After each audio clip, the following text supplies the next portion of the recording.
नमस्कार, आशू रेसिपीमध्ये तुम्हा सर्वांचं खूप खूप मनापासून स्वागत। खमंग खुसखुशीत साबुदाणा वडा करूया। मस्त कुरकुरीत साबुदाणा वडे करण्यासाठी 1 कप साबुदाणा घेतला।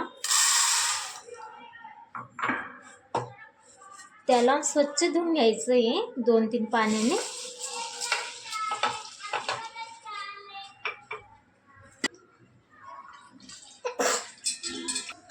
साबुदाणा स्वच्छ धुवून घेतला। भिजेल इतकं अर्धा कप पाणी टाका। तरी एवढं पाणी आलेलं आहे टाका। साबुदाण्याचे वडे फुटतात तेलामध्ये, इतकंच पाणी टाकायला हवं। जास्त पाणी नका टाकू। रात्री साबुदाणा भिजवायला टाकला होता, तो छान भिजला गेला आहे। आपण तो बाउलमध्ये टाकूया।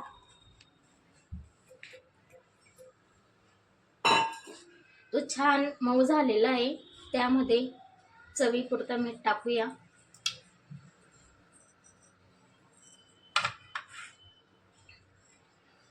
त्यानंतर जिरे, हिरवी मिरचीची पेस्ट टाकूया। त्यामध्ये हिरवी मिरचीची पेस्ट घालूया।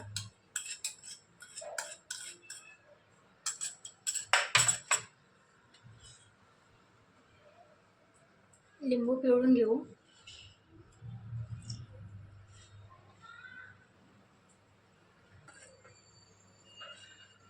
पाव कप भाजलेले शेंगदाणे घेतलेले, त्यांना मिक्सरमध्ये वाटून घेतलेले, जाड बारीक थोडं।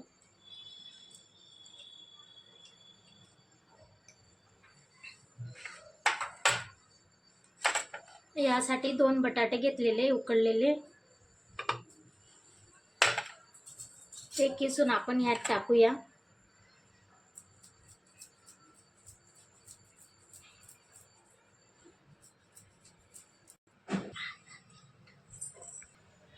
बटाटे किसून टाकले, यामध्ये थोडी चटणी टाकूया। चटणी टाकल्याने वड्याला छान कलर येतो।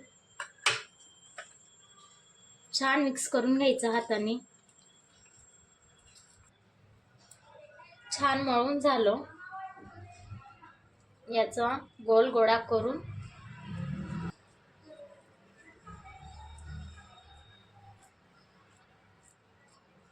चपटा करून थोडासा व्यवस्थित गोल करून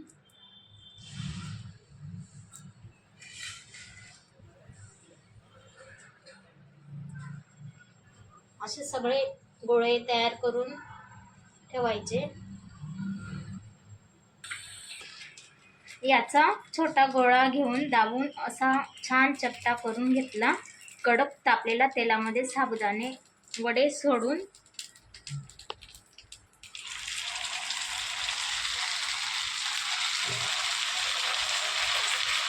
हे छान वडे जास्त तेल तापलेल्या याच्यामध्ये नाही तळायचे।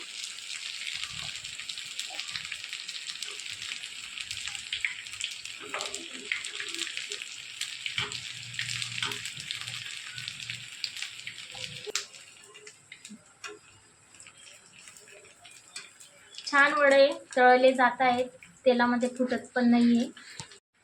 छान तळले गेलेले, सोनेरी रंग पण छान आलाय। गॅस बारीक केला। आता आपण हे काढून घेऊ।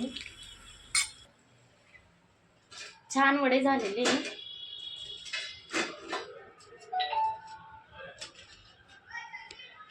सगळे वडे आपण असेच तळून घेऊ आता।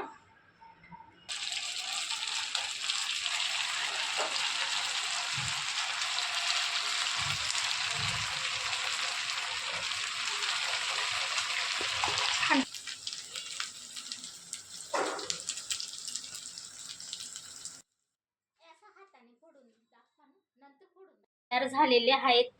हे बघा किती छान तयार झालेले। आता आपण याच्यासाठी चटणी तयार करून घेऊ। तर त्यासाठी मी इथे मिक्सरचं भांडं घेतलं, त्यामध्ये ओलं खोबरं घेतलंय। तुम्ही सुकं खोबरंही घेऊ शकता।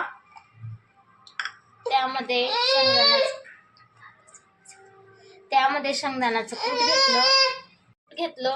चवीपुरतं मीठ टाकूया। चवीपुरता साखर, 1 हिरवी मिरची, फ्रेश दही घेतलीये, 3 चमचे दही घेते,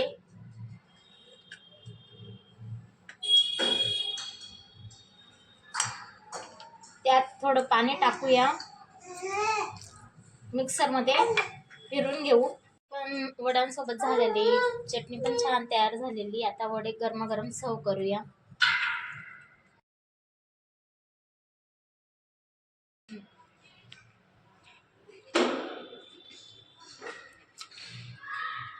छान झाले वडे.